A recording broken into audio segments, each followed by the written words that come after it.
Bonjour à tous. Donc effectivement, moi je vais vous présenter une conférence sur les aspects nutritionnels et de santé des plantes sauvages. Alors les plantes sauvages, donc une introduction rapide puisque Christelle et Chloé en ont déjà parlé largement. Donc simplement pour dire que les plantes sauvages font partie de notre alimentation depuis la nuit des temps et qu'elles ont eu une période où elles ont quasiment disparu après le Moyen-Âge pour revenir beaucoup plus largement aujourd'hui. Donc je détaille ça un tout petit peu plus, voilà, pour simplement vous montrer que nos ancêtres étaient quand même plutôt végétariens, contrairement à ce qu'on pourrait penser, jusqu'à ce que cette partie plante s'amenuise petit à petit pour aujourd'hui devenir une part vraiment moindre de notre alimentation. Et donc c'est ce qu'on va regarder, comment on va pouvoir finalement apporter plus de principes actifs, de minéraux, de vitamines dans cette partie-là, puisqu'il semblerait donc dans les recherches qui ont été faites que nos ancêtres consommaient 3 à 10 fois plus de vitamines que nous aujourd'hui dans leur alimentation.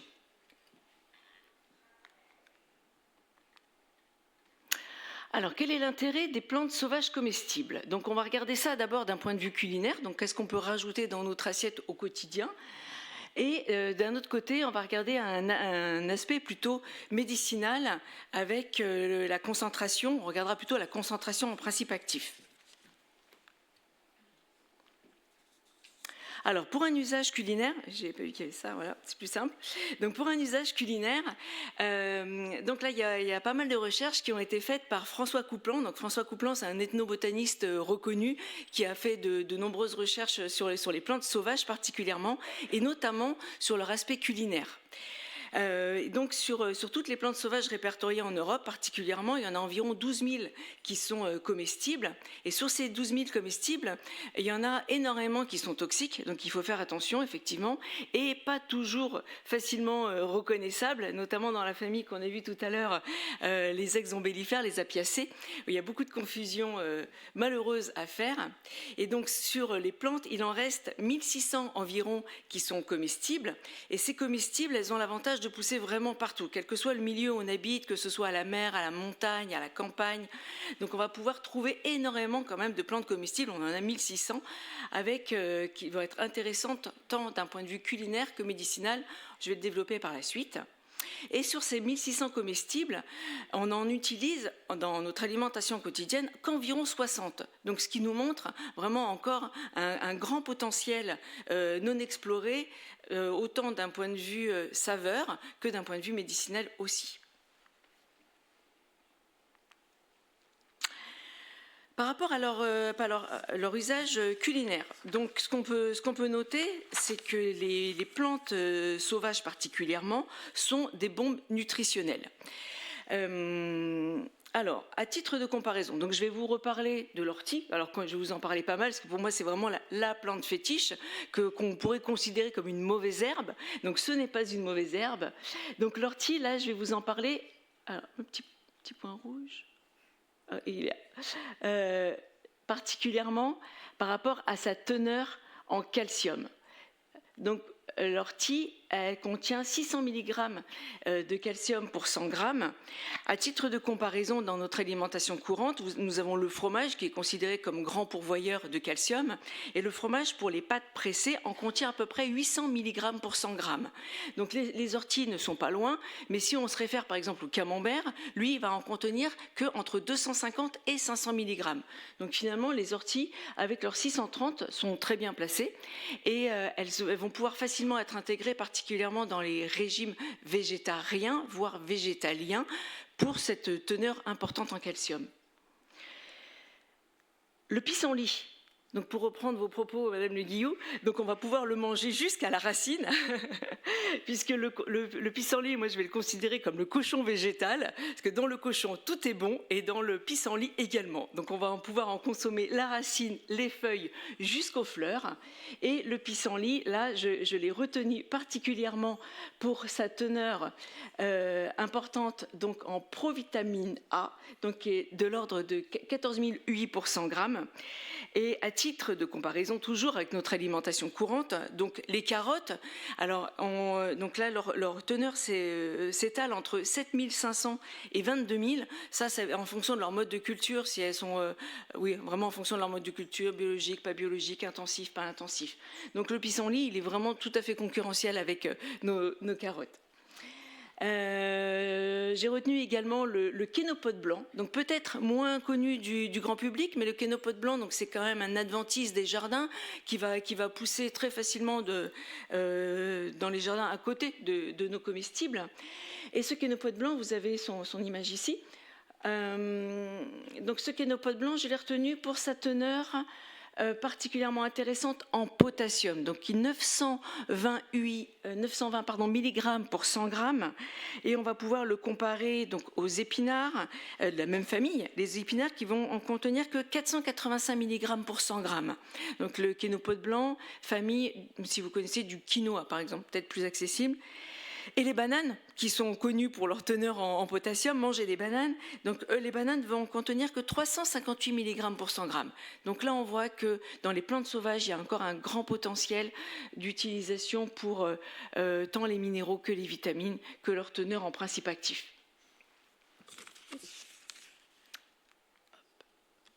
Alors, je vous donne une recette, vous aurez le temps de le regarder quand vous aurez le PowerPoint par la suite.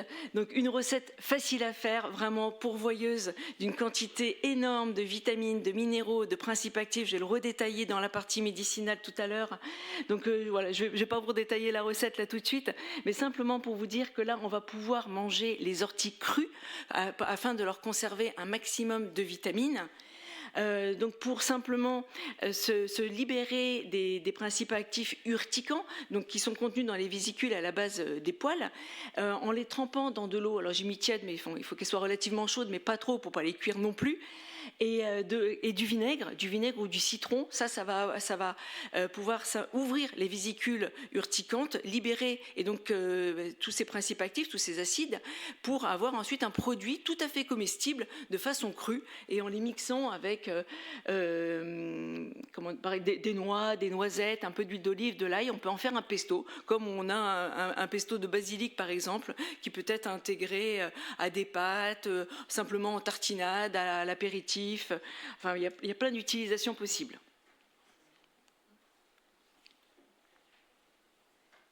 J'ai évoqué une autre plante, le plantain, pareil que je redétaillerai aussi dans la partie médicinale tout à l'heure. Simplement, le plantain, c'est une plante que vous connaissez peut-être facilement. Là, j'en ai mis Mon petit point, il est où ? Je ne sais pas.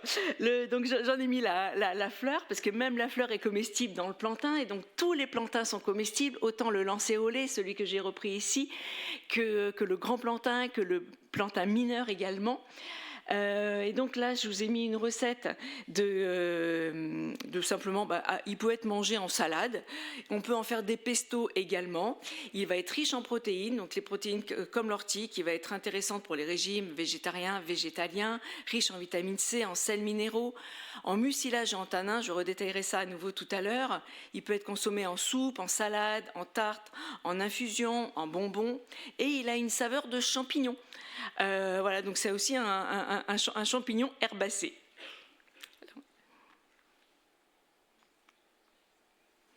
Donc dans les autres plantes sauvages comestibles, là j'aurais pu en citer beaucoup, hein. Vous avez vu, il y en a 1600, donc j'ai fait une sélection un petit peu variée. Donc j'ai pris l'ail des ours, déjà évoqué par Chloé tout à l'heure. Donc l'ail des ours, pourquoi ? Tout simplement parce qu'on est en pleine saison, donc là vous allez pouvoir la récolter facilement.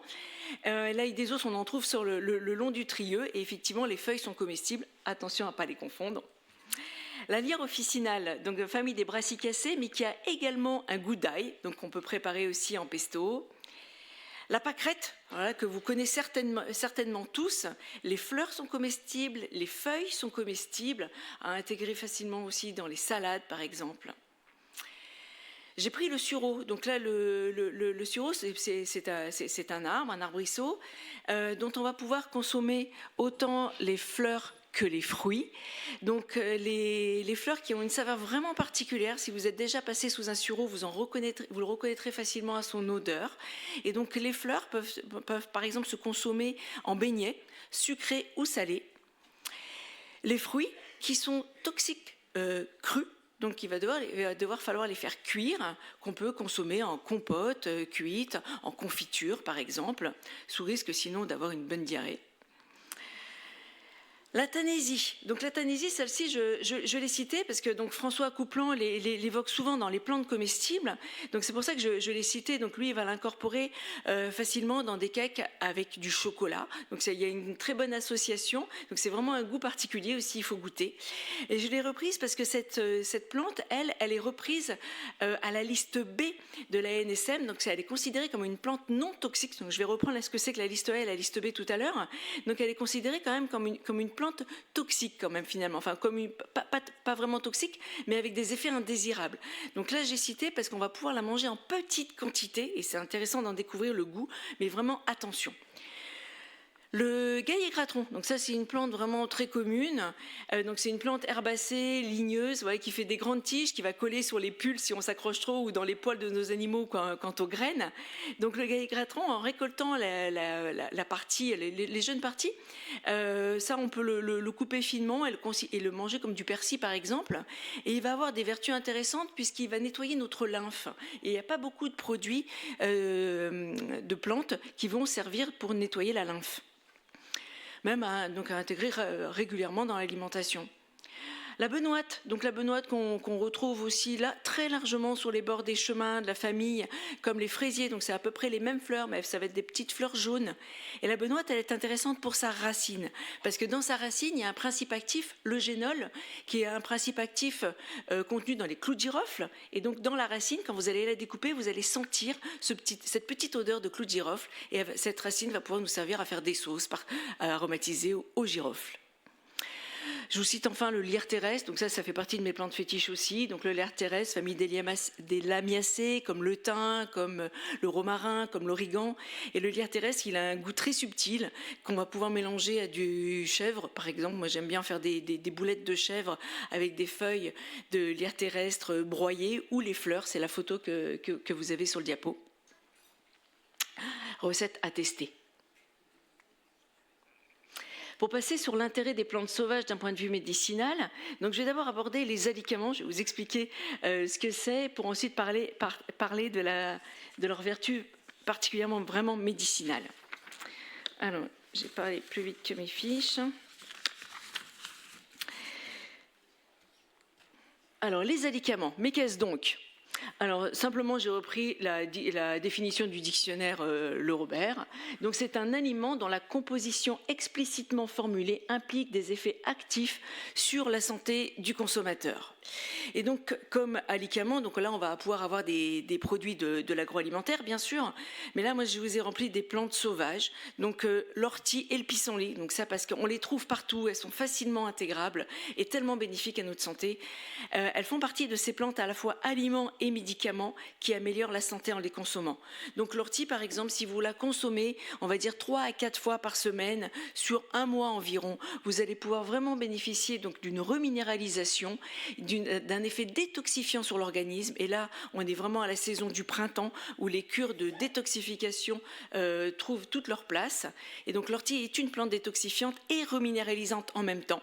Comme elle est diurétique également, donc elle va éliminer les minéraux principalement par les urines, mais comme elle est aussi très riche en minéraux, je vais vous le montrer tout à l'heure, elle évite de se déminéraliser. Donc elle détoxifie tout en étant bénéfique à notre santé.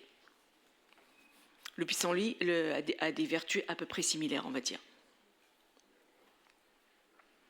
Donc les principaux composants de la feuille d'ortie, donc là effectivement je vous ai fait un slide très peu lisible, mais c'était aussi un petit peu mon intention, c'était pour vous montrer à quel point elle est riche. Donc oui, elle envahit tout le slide parce qu'elle a de nombreux composants. Donc des composants, donc elle a en principe actif des flavonoïdes, de la chlorophylle, de nombreux oligoéléments, donc sodium, calcium, potassium, magnésium, soufre, phosphore, fer, silice, cuivre, zinc, manganèse, nickel. C'est absolument énorme. Et donc moi je l'ai retenu aussi par rapport à qu'elle contient de la silice, de sa teneur en silice. Donc la silice c'est un oligoélément extrêmement important pour fixer les autres éléments dans le corps. Et il y a très peu de plantes qui sont riches en silice et dans notre alimentation moderne pauvre en silice également parce que les sols sur lesquels ils sont cultivés en sont largement largement appauvrie maintenant. Donc la silice apporte cet oligo-élément.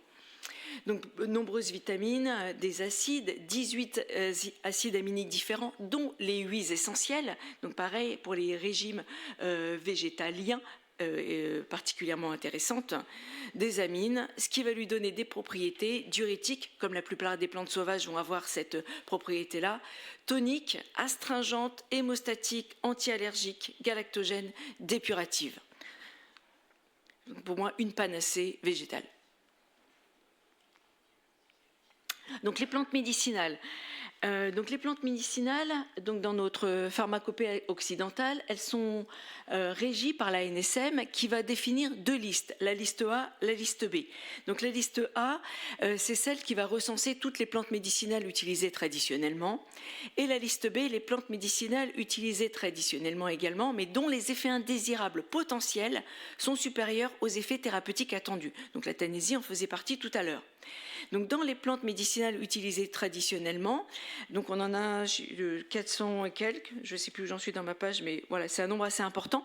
Mais sur ces 400 et quelques, seules 148 sont dites libérées. Donc libérées de quoi? Du monopole de la pharmacie. Donc ça veut dire que libérées du monopole de la pharmacie, on va pouvoir les trouver en vente libre dans les commerces, alors que les autres sont sous l'égide de la pharmacie, donc on les trouvera que en pharmacie ou dans le domaine médical. Donc les plantes sauvages sont intéressantes donc de par leur composition accrue en principe actif par rapport aux plantes cultivées.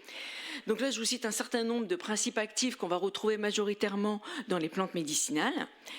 Et là, j'ai envie de vous parler aussi de l'effet totem de la plante. Donc l'effet totem de la plante, c'est-à-dire que les principes actifs fonctionnent en synergie dans les plantes. Et ça n'a pas encore été vraiment démontré d'un point de vue scientifique, certes. Et c'est tout le problème de la phytothérapie, où aujourd'hui on essaye de plus en plus de démontrer comment elles agissent, mais tout n'est pas encore démontré. Et en fait, les principes actifs vont agir en synergie, en potentialisant certains, en atténuant des effets secondaires quand on isole certains principes actifs en pharmacie au contraire. Et là, l'effet totem de la plante, c'est ça, c'est considérer les principes actifs de la plante dans leur ensemble. Donc, en exemple, donc je reprends le lierre terrestre que je vous ai abordé tout à l'heure d'un point de vue culinaire. Donc là, d'un point de vue médicinal, donc voilà, il a de nombreux principes actifs, dont des alcaloïdes, terpénoïdes, flavonoïdes, acide phénol, qui vont lui donner ces propriétés particulièrement intéressantes pour la sphère ORL, donc pour les expectorations, les sinusites, mais on va aussi pouvoir s'en servir pour les rhumes, les rhinites. J'ai dû marquer pas mal d'autres propriétés, mais j'ai du mal à tourner aussi vite. Les rhinites, la toux, les affections bronchiques, anti-inflammatoires de la sphère digestive, donc par exemple pour les gastrites, toniques, diurétiques, antiseptiques, c'est déjà pas mal. Le plantain lancéolé, donc qui va contenir, lui, des iridoïdes, des tannins, des saponosides, des flavonoïdes, des acides phénols, des mucilages. Donc les mucilages qui vont lui donner par exemple les vertus adoucissantes, donc les flavonoïdes qui vont lui donner des propriétés anti-inflammatoires, il est aussi antibactérien, cicatrisant, anti-allergique. Voilà, je crois que je vous ai tout dit ce que j'avais noté.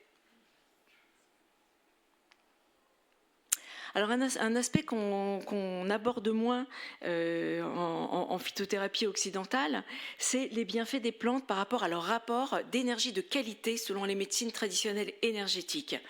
Donc en médecine traditionnelle chinoise comme en Ayurveda, les plantes sauvages sont riches en énergie vitale, qu'on va nommer Tsing pour la médecine traditionnelle chinoise, Prana en Ayurveda. Donc cette énergie, le Tsing, c'est vraiment l'énergie profonde, l'énergie qui va donner la force vitale à la plante, comme à l'être humain d'ailleurs, hein, qui chez les humains est localisée dans notre foyer inférieur, c'est-à-dire dans le hara, comme diraient les Japonais, et qui va se manifester dans cette force de vie. Et donc les plantes, bien sûr, sont pourvues de cette force de vie, cette énergie, et c'est ce principe-là qui va être à l'origine de la gémothérapie. Donc la gémothérapie, qu'est-ce que c'est? Donc la gémothérapie, elle a été, on va dire, créée entre guillemets par Max Tetto, donc un Belge, dans les années 1820-1830. Et qui va ce sont des teintures mères de bourgeons de plantes. Donc le bourgeon, en fait, il contient justement la branche, la feuille, le futur fruit, la future fleur. Et donc on va considérer que dans le bourgeon, il y a tout ce potentiel énergétique qui est contenu. Et donc la gémothérapie, donc c'est une triple extraction eau, alcool, glycérine de ces bourgeons de plantes comme le cassis par exemple, le sorbier, l'aulne, pour en tirer toute en fait, l'énergie et les principes actifs pour en avoir au maximum l'effet totem par cette triple extraction justement. Donc la gémothérapie, l'intérêt, c'est avec très peu de gouttes, on va dire une trentaine de gouttes, entre 10 et 30 gouttes par jour, on va avoir un effet similaire à une teinture mère dont il faudra prescrire, on va dire, pratiquement 10 fois plus de produits. Pour conclure, donc je dirais que l'intérêt des plantes sauvages aujourd'hui n'est plus contestable.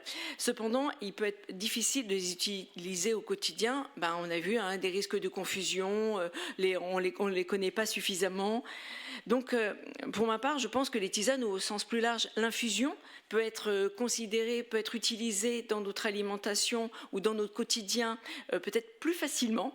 Alors même si on n'a pas le droit d'avoir des allégations médicales sur les tisanes dans le commerce, néanmoins, il y a quand même des choses qui sont marquées. On sait que, par exemple, le pissenlit, on marquera foie, par exemple, pour savoir que ça va s'intéresser à cette sphère.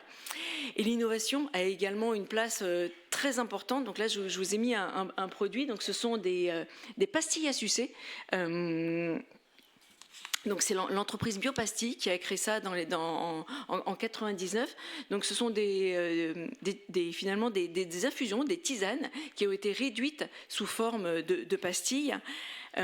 Sur une gomme, et une gomme qui est riche en fibres, donc qui va servir de prébiotique également. Donc c'est sans sucre et qui peut remplacer une infusion. Donc il y en a une dans cette gamme-là qui va s'appeler Stop Clop, et qui va aider aussi à l'arrêt du tabac par exemple, en contenant une plante comme le kudzu, la réglisse également. Dans cette pastille-là. Donc l'innovation a beaucoup à nous apporter dans l'utilisation des plantes médicinales et sauvages. Merci pour votre attention.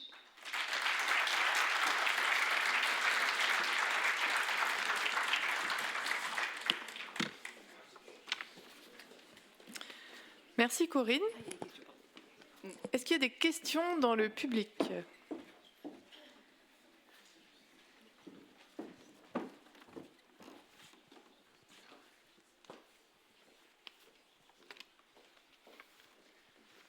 Bonjour, merci pour votre présentation. Alors, je me suis toujours posé une question, moi, par rapport à ces plantes médicinales. C'est comment ont fait nos ancêtres pour déterminer toutes ces vertus ? Je ne pense pas que ce soit en les utilisant, ils se disent, tiens, je vais voir ce que ça fait. Est-ce qu'il n'y avait pas quelque chose, un petit peu de... Ils sentaient peut-être quelque chose sur cette plante qui pouvait agir sur le foie, qui pouvait être antiseptique, sachant qu'à l'époque, ils ne savaient pas ce que c'était. Comment est-ce qu'ils ont fait ça, en fait ? Comment ils les ont découvertes ? Enfin, toutes ces notions, ces actions médicinales. Alors, je n'ai pas évidemment la réponse exacte à cette question. Ceci dit, on a plusieurs pistes de réflexion là-dessus. Effectivement, je pense qu'il y a une partie des découvertes qui malheureusement a été faite à leur détriment. Après, on pourrait avoir beaucoup de pistes pour répondre à ce genre de questions. Donc, il y en a une qui va être la théorie des signatures, par exemple, des plantes qui vont ressembler à la partie qu'elles soignent. Donc on va dire par exemple la noix a une forme de cerveau, donc elle va être intéressante pour les cerveaux, et ça a été démontré plus tard. Après, il y a des saveurs aussi, comme la saveur amère qui va être intéressante pour le foie, donc comme le pissenlit qui a une saveur amère. Donc alors peut-être est-ce qu'ils sont vu que les saveurs amères pourraient être intéressantes. Néanmoins, il y a beaucoup de plantes toxiques qui ont une saveur amère aussi et qui vont malheureusement au contraire être largement entraîner plus de désagréments que d'agréments. Donc là, j'ai pas la réponse totale. Je pense qu'il y a vraiment quand même beaucoup de malheureuses expériences qui ont été faites. Merci. J'imaginais bien que c'était compliqué, mais j'ai tenté ma chance.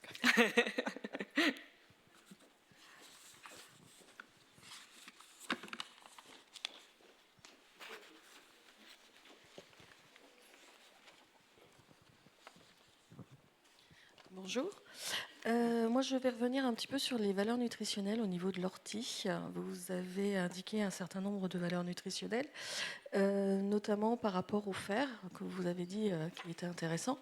On sait que ce sont des plantes donc végétales et que le fer est plutôt fer non héminique. Est-ce qu'il y a eu des études de fait, notamment sur l'absorption de ce fer, ou est-ce qu'il y a, on va dire, une valeur ajoutée à prendre de l'ortie lorsque, par exemple, on est anémié ou pas? Alors oui, il y a eu beaucoup d'études de fait à ce sujet, j'en aurai pas le détail ici, mais effectivement par rapport au fer végétal, par rapport au fer animal, donc les deux se complètent, ça c'est certain, et dans toutes les études qui ont été faites, l'ortie est reconnue comme une plante anti-anémie, donc ça veut dire que son fer est vraiment utile dans ces cas-là. Oui, l'ortie est reconnue pour cette vertu-là. Anti-anémie, oui.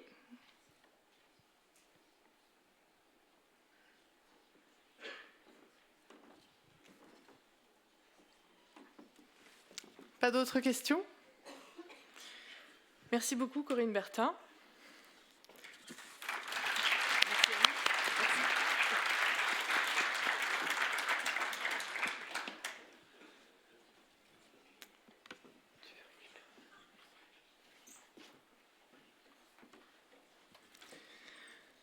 Nous allons à présent écouter Fabienne Rouleau, qui va nous expliquer l'intérêt d'innover avec les plantes sauvages.